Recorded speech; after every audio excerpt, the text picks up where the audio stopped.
Attorney Rufil Fernandez Banyok. Attorney Rufil Fernandez Banyok. Straight to the point. O karon, ania ang inyong anchorman. Aliquid adversus veritatem sed pro veritate. Wa kitay mahimo aron sa pagpakigbatok sa kamatuoran, kundili aron sa pagdapig sa kamatuoran. Straight to the point. Luzon, Visayas ug Mindanao, Pilipinas, ug sa katawhan kutob sa mabot sa tong Sibya sa tibuok kalibutan via internet.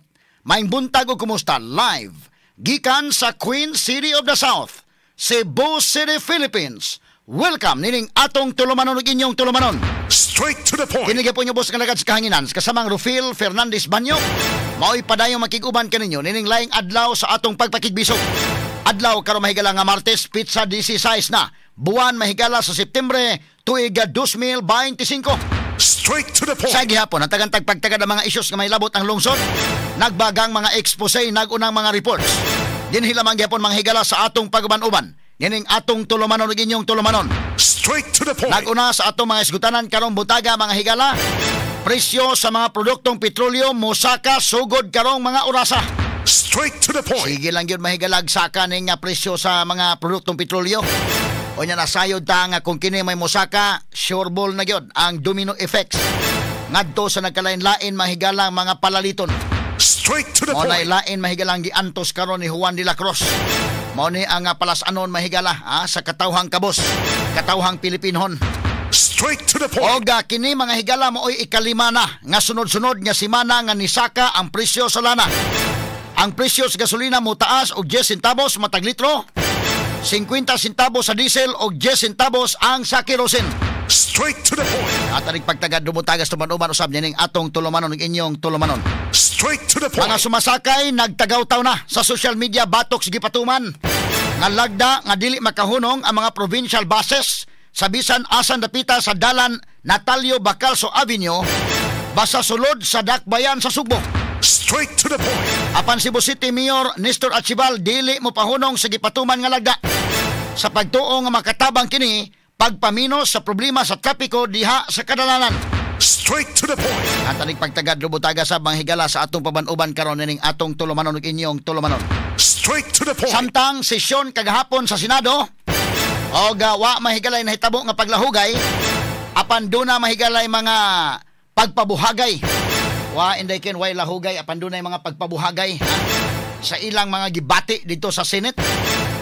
Pag mga speeches mahigala ila mga kaigalaan nga giigo mga kaigalaan si Senator Vicente Soto, ang Senate President mga suking tigpaminaw.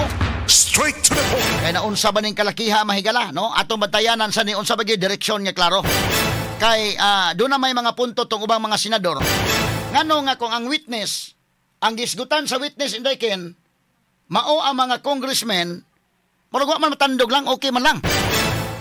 Pero ang witness nga ang gisgutan mga senador, tandog man kayo. Unya, matod pa nga mismo ang Senate President, mas gusto man nga iyang ipindaw ng iyang mga tao, lahi man diri sa lower house nga, nanganlan mahigala Saldico, nanganlan makaigalaan si Martin Romualdez, pero wa may nahitabo, ligon man kayo.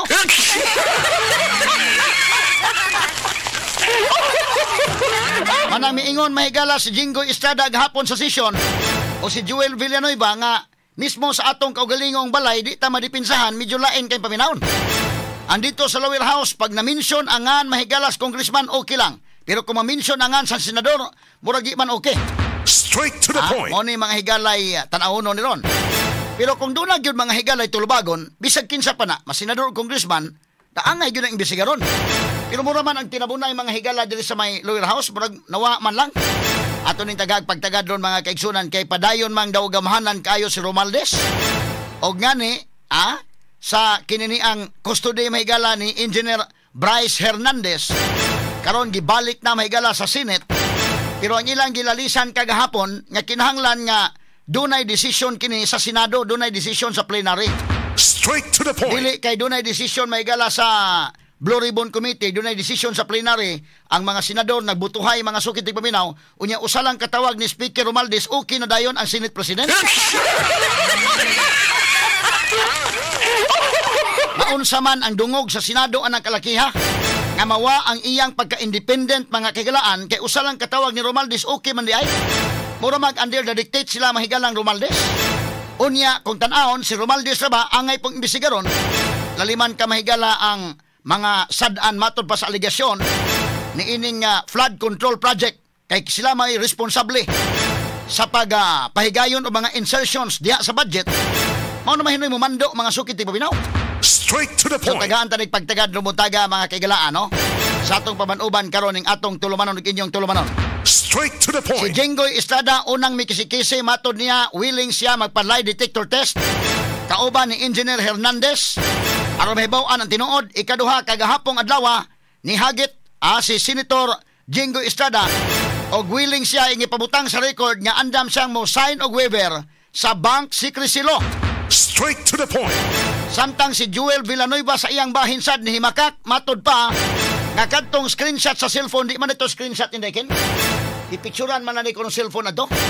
Matod niya usa ka butang-butang matod pa. Og mismo mahigala si Satanas dili kuno mo dawat adto maong script ni Hernandez. Ay gibutang dito mahigala sa iyang pasangil nga ngadto magbinayranay sa simbahan sa Jesus is Lord, no? Sa simbahan ng Joel Villanueva. Sa grabe naman pod kalahap ng maong aligasyon. Straight to the point. Ato ni tagag pagtagad mahigala pero kung dunay resibo da imbestigaron yun na, no? Pero nga nung muragwa man matandog si Romualdez o si Saldico. Kato mga congressmen nga gipanghinganlan. Sumo ni ang tagantag pagtagad mahigala, no? Unya gahapong adlaw, managingon unsa may direksyon gyud ni ining maong investigations. Unsa may direksyon ato ni tagag pagtagad mga kahigalaan, no? Unya kini ang diri sa Executive Department si Presidente Bongbong Marcos Jr. ni pasalig na. Kay kinahanglan gyud nga matandog ang presidente ani day, medyo murag ibutang ta iya gyud timbang-timbangon og mayo kay daghan na ba mahigalay ng gawas karon sa kalsada kay morali na. Straight to the point. Liman ka na mga kaigalang pila gud ka billion, 545 billion kwarta sa katawhan. Grabiha na. Distributed mahigala all over the country, ha? Nga dunay problema sa flood control. Unsa man nimo na ron? So ang nanggawas na karon, lain-lain nga mga grupo nanggawas na sa kalsada kay nipadayag na sa ilang kasuko, kasagmuyo sa administrasyon mahigalang Marcos. Straight to the point. Unsa man ang hitabuang ano man nga grabe ang korupsyon karon ni ining iyang administrasyon. Straight to the point. So muna manghigala nga si Presidente BBM ni pasalig nga dili kuno ni ining iyang gitukod na nga independent commission.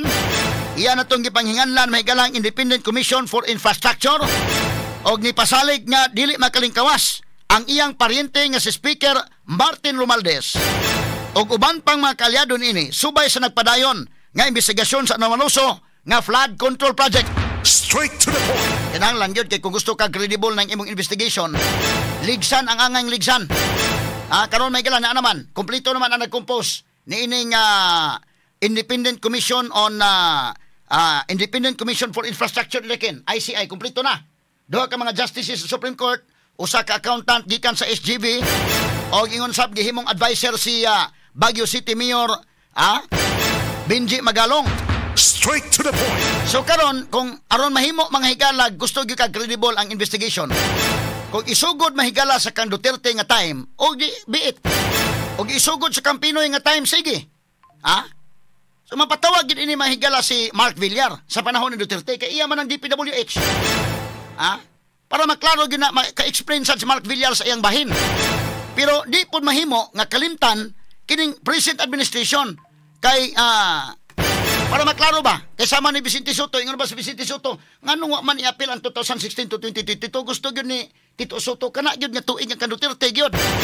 Okay ra, kan Duterte imbestiga ra. Pero i-appeal ning kang Marcos, di mahimo og dili i-appeal ni. Kay si Tito Soto, remember nga karong tuiga 2025 ang pinaka bastos nga budget sa history sa Pilipinas. Straight to the point. So kung dili nimo apilon karon nga administrasyon, maklaro kayo nga dunay pabor-pabor pamulitika dahil gihapon ning dagana. Straight to the point. Ay ang direksyon na ba sa House of Representatives si Duterte mo ilang dutan. Gusto sila maigalang makalingkawas sa sila ilang i-shift na maadto na sa politika ni. Unsa may direksyon sa Senate. So aton tagag benefits of the doubt selection. Kay si Tito Soto gusto man siya nga 2016 to 2022. Okay ra na, way problema. Imbestigar diha, pero di mahimog dili mapiling kang Marcos. Straight to the point. Kay grabe ang flood control projects sa panalitan ni sa Sugbo Indekin.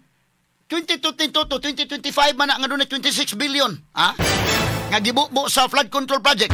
Straight to the point. Alang-alang man mahigala og imong likayana, especially karon. Ha? Bisag kinsa nga accountant yung pangutan-on. Karon 2025 budget ang pinakabastos nga budget sa history sa Pilipinas. Straight to the point. Unya, karon nga budget nga pinakabastos, daghang mga insertions to saldi kon larga nag-Amerika.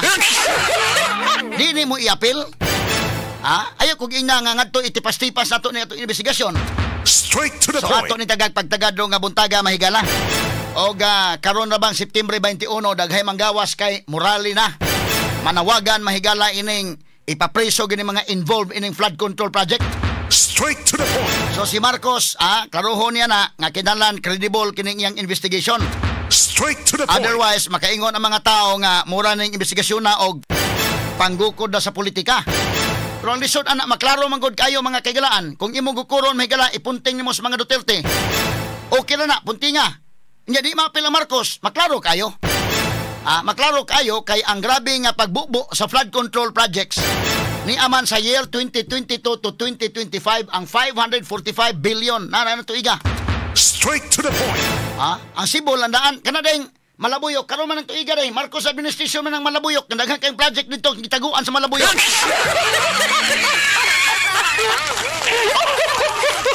Ato ni tagag pagtagad ron mahigala. Kadaghan sa problematic ayog baha-baha pero tuag sa Malabuyok gi butang ang daghang projects. Ato ni tagag pagtagad ron buntagas atong uban-uban usab ning atong tulumanon ug inyong tulumanon. Straight to the point. Unya niya pay lain dekin ay Agriculture Secretary Francisco Tio Laurel Jr. Dunay revelasyon batok ni Kongresista Saldico. Matod ni Laurel gipressure siya ni Ko nga mag-issue og fish import permit sa mga kumpanya nga iyang giendorso apil ang ZC Victory Fishing Corporation. Straight to the point. Apan matod ni Laurel, wa siya musugot ni ini. Straight to the point. Kuyaw ni mga kaigalaan kining revelation karon sa DA Secretary. Inanak kagamhanan to Saldico, nya ngano di man siya mapatawag, nganong mura man og untouchable. Siya man mahigala kanang tanan congressman diha kay bao man. Unsay responsibility ni Saldico isip pa chairman sa Committee on Appropriation niadtong pagpasar sa 2025 budget.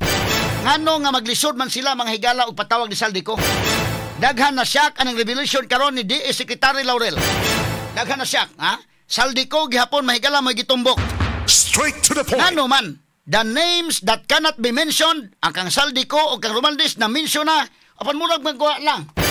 Ano man ang hitabua? Munang nipalag mahigala si Jinggoy kagahapon, willing siya mo pala detector test, willing siya mo sign og waiver sa bank secrecy law, kay ngano man nga kung senador may mamention, grabe man kaayo.